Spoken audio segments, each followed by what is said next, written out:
Hello, welcome to Values, Virtues, Ethics and Morality.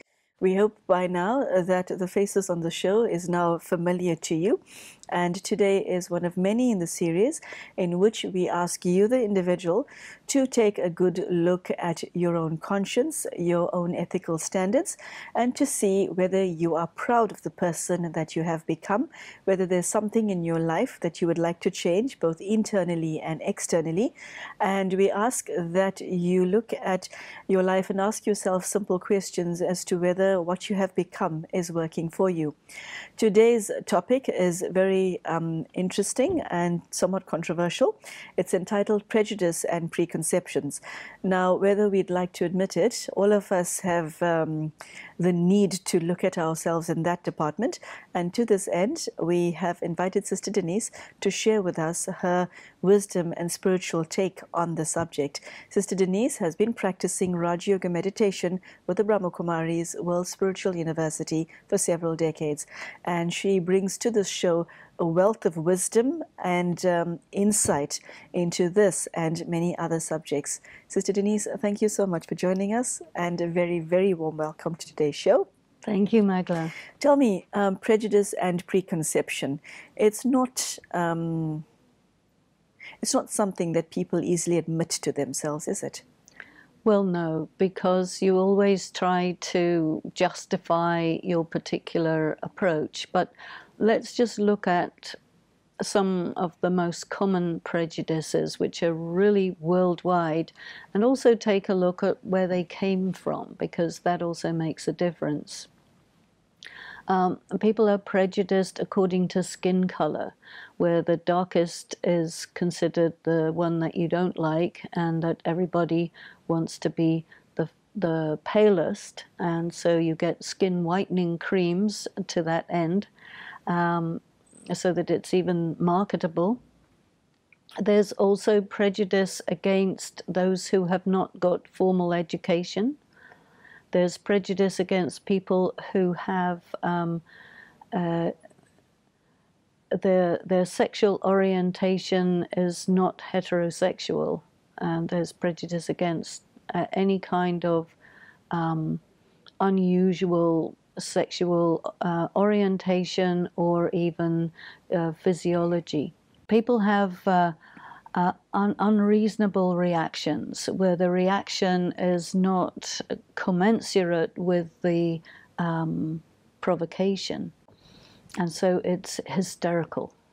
And you can't really explain to people that your reaction is hysterical, because they'll become more hysterical and absolutely block any kind of rational. So it's hysterical, it's irrational.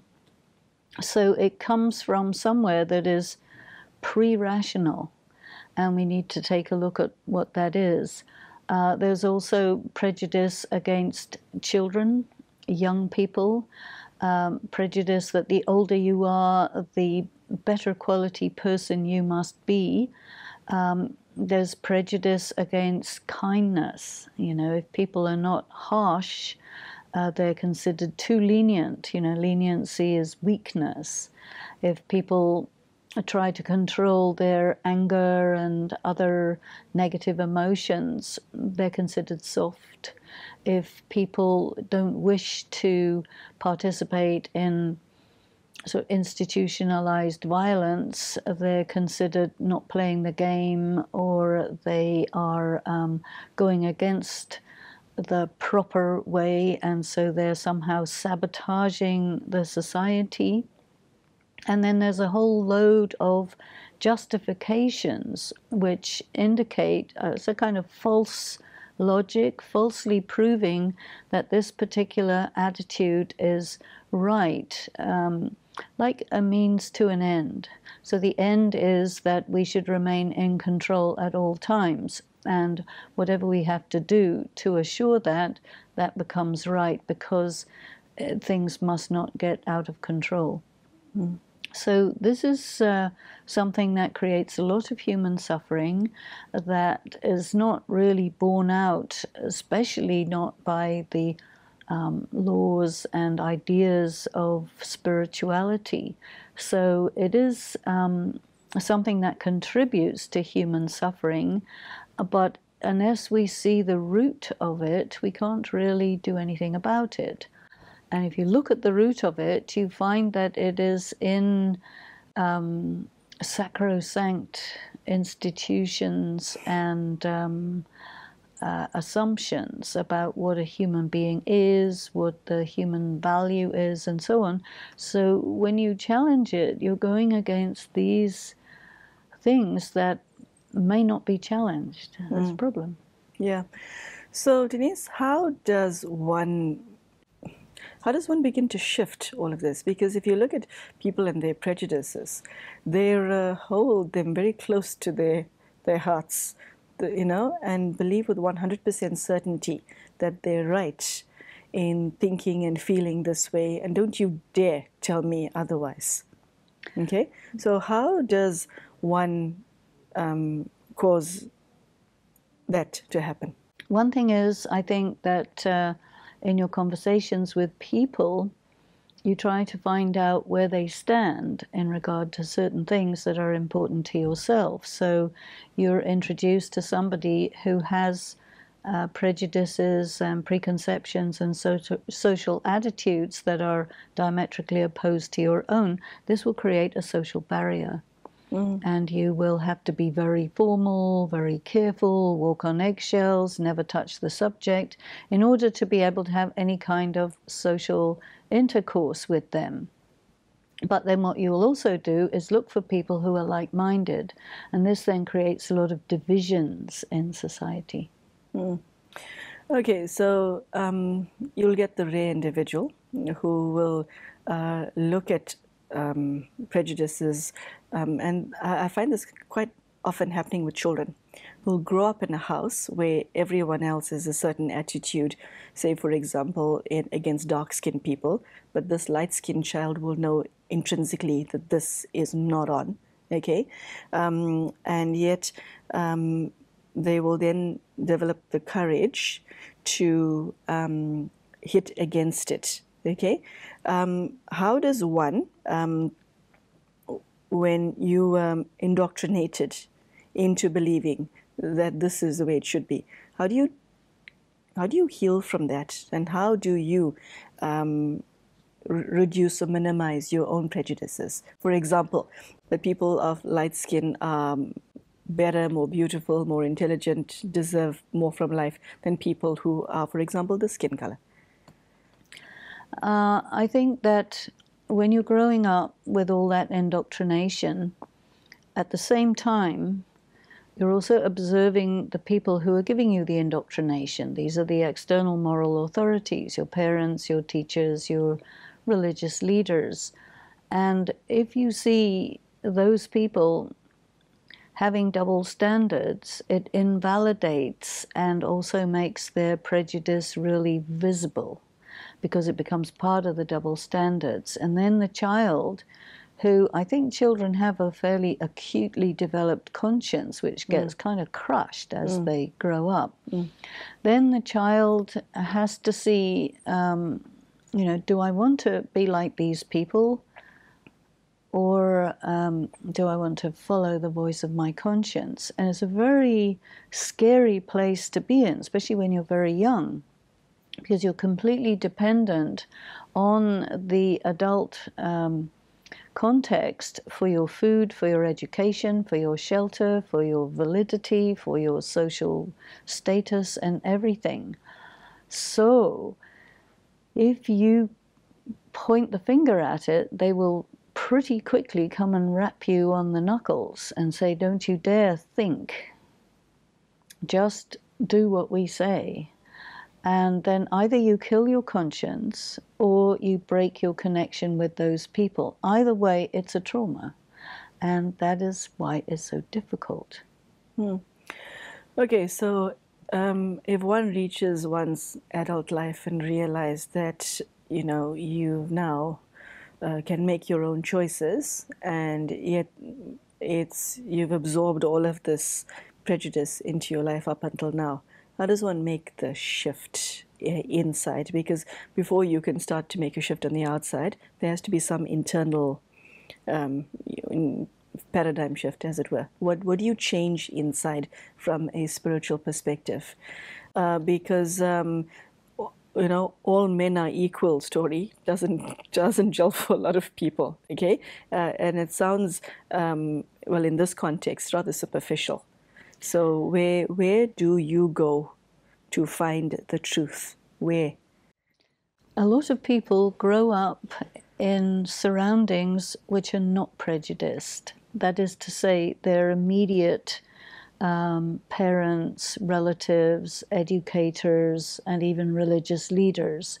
And yet the wider context is full of prejudice. So this is a very useful situation, because then that child will grow up where the whole thing is articulated, and the adults will provide the child with verification that, yes, there are all these things going on, prejudice, preconception, and so on, but we adults can see it, we don't subscribe to it, and so then they really bring the child into their more enlightened awareness, and they actually provide the child with many tools for how to manage the wider context, which is very full of prejudice and preconception. And if you can grow up like that, then you are in a very good position. Okay, Sister Denise, is external action required? And I'm linking this with our other topic of social conscience. Okay, is there a duty on one who's not prejudiced to, if surrounded by other adults who are prejudiced, to try and help them see the light, as it were? Is there such a duty? It may be a duty, or it may just be that you have friends who belong to categories that your family doesn't approve of. So what you're going to have to do is stand up for yourself. And if they say that you cannot bring this person home for tea, you say, well, I'm going to. And you will see that my friends are perfectly fine, and you are going to have to think about your prejudices. Now that takes a lot of maturity and courage on the part of a young person, and they may not be able to do it at a very young age, but once they reach, their teenage years or whatever, they have enough strength and experience to be able to start doing that. And you have a lot of literature which takes up that subject. And whenever you get literature that takes up these taboo subjects, it comes out. And I think this is one of the reasons why very conventional, conservative societies dislike intellectuals, because an intellectual is in a way somebody who really looks at everything and looks and checks the coherence of the positions of the people around them, and will articulate either through film or through books or articles or whatever what is wrong, why it's wrong, and what would be better, and that disturbs. Sister Denise, define preconception for us. We're familiar with the word prejudice, only too well, but most people are not familiar with the term preconception. Conception, or being able to conceptualize an idea, is an intellectual function. What is a human being? It's a conception which has been handed down to you for a few generations. A human being is a body, could be male, could be female, comes in different colors and various characteristics. and then that will be taught. So the person has that preconception sort of indoctrinated, and they will operate on that basis, and they will not see anything wrong with it until something comes to let them know that that preconception has something wrong with it, doesn't work, you see. And then the individual will have to rethink. Or sometimes a person is told information that totally goes against these preconceptions. It happens quite a lot in science, especially medical science. And a friend of mine who's involved in the pharmaceutical industry has said that in general, the ideas about what illness is pretty much change totally every 30 years. And so the preconceptions of the previous 30 years will be sort of taken down and replaced by other conceptions that are considered very enlightened. And then as the years go by and different research shows other things, those enlightened ideas become preconceptions, and eventually new research shows that even they are wrong. You know, initially it was everything was bacteria, then it's a virus, now it's some other thing, you know. And so the sort of rules that everybody goes by is then factored into the education. Then people come into their medical practice with these preconceptions that if they're attentive, they will see that, hey, you know, my education has prepared me very badly for the reality of the world of hospitals and illness and so on. And so then either they get stuck in these fixed preconceptions and force them on their patients and their colleagues, or they start to research and take new information, and then they become outside the norm, so they will be penalized. But then they later become the people who bring in the new ideas. It's a kind of this is the way things work. So Denise, there are millions of people across the globe who are the victims, as it were, of prejudice, okay? And that creates a lot of trauma for the recipient, okay? Individually, family-wise, financially, it has a lot of negative ramifications. What is the answer to dealing with this? Because I've seen that being a victim of prejudice can cause one to become violent, okay? Which I'm anticipating you will say from a spiritual perspective is not the answer either. But the individual becomes so traumatized that you spread the pain, as it were. So how does somebody who is on the receiving end of these two aspects deal with it and still maintain their dignity? Yes, that is my question. How do you maintain your dignity in the face of prejudice? When something happens to you because of prejudice, race prejudice, gender prejudice, whatever, it's a violation, it's a serious violation. And especially serious because the social norm condones it or encourages it. So you are violated by the instance, the individual, and the fact that society says it's okay for this person to do this wrong thing to you because you do not qualify as a human being. You're nothing. And so, shut up. Now, a person can react really violently to that, or in order to maintain dignity, will say, well, I can't do that because that really doesn't look good. What do I do with that force, with that energy? A lot of people turn it against themselves. When you turn it against yourself, you do not realize at all how much negative energy you're turning towards yourself. So you also, I think, anesthetize yourself in the same process.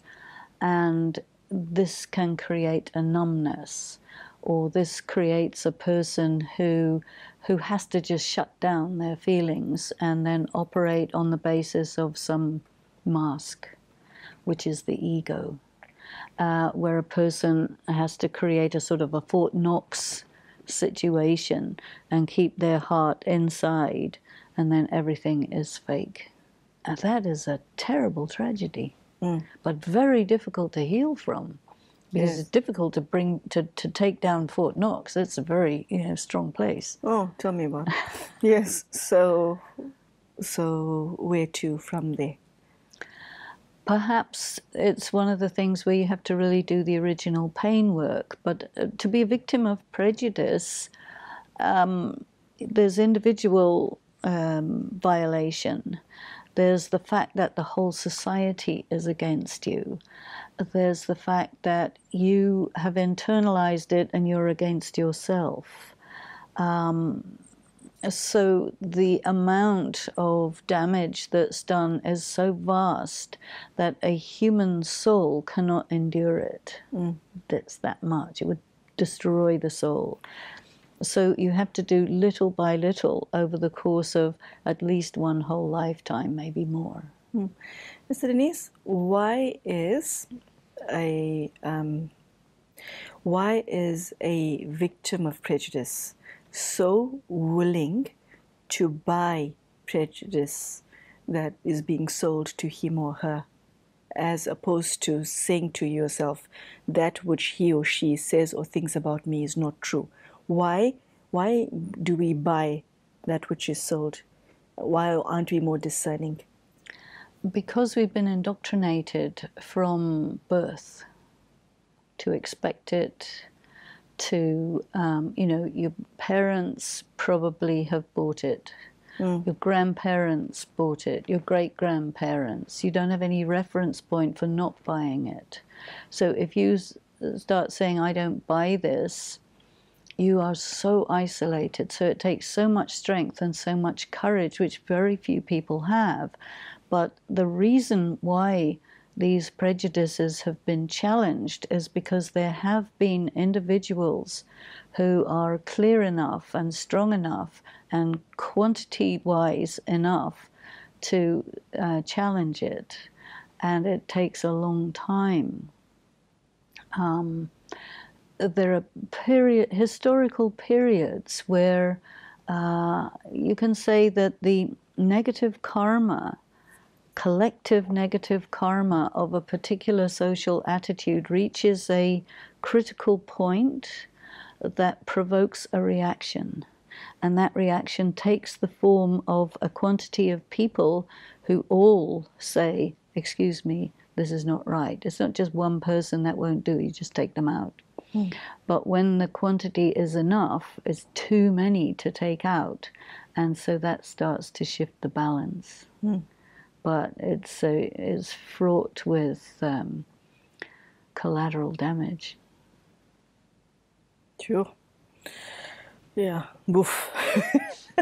So tell me, from a spiritual perspective, okay, how does one right the wrong, whether you are one who has prejudices or the prejudiced, I don't know if there's vocabulary for this, the one who has prejudices and the one who's been prejudiced against? How do you, from a spiritual perspective, put that which has gone wrong right inside of you? Well, I think a very important part of it is that the people who have prejudice have to meet on equal terms with people who have been victims of prejudice to have some discussions and be, systematically explained why and how their attitude is wrong. This is a very, very important part, the whole part of the education process. And it's difficult because the society has many institutions that block that, But it just has to gain momentum, it has to be written about, films made about, until enough people who claim ignorance or maybe are ignorant start to wake up and say, hey, wait a minute, it's the social conscience that gets awakened. Then you can start to do something about it. And that social conscience in a significant number of people, or a significant percentage of people in a society, has to be awake. And they get awakened by a tiny minority. And that tiny minority very often is killed or gotten rid of. But, you know, you can get rid of the person who was bearing the idea, but you can't get rid of the idea. So the idea will come through other people, and it will become powerful enough to create change. And what we have, I think, at the present time in the world is we have these really strong negative energies and really strong positive energies clashing.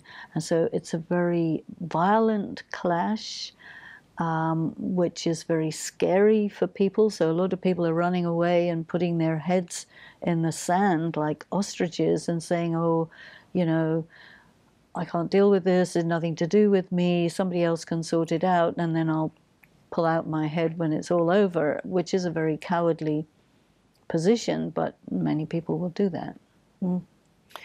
Okay.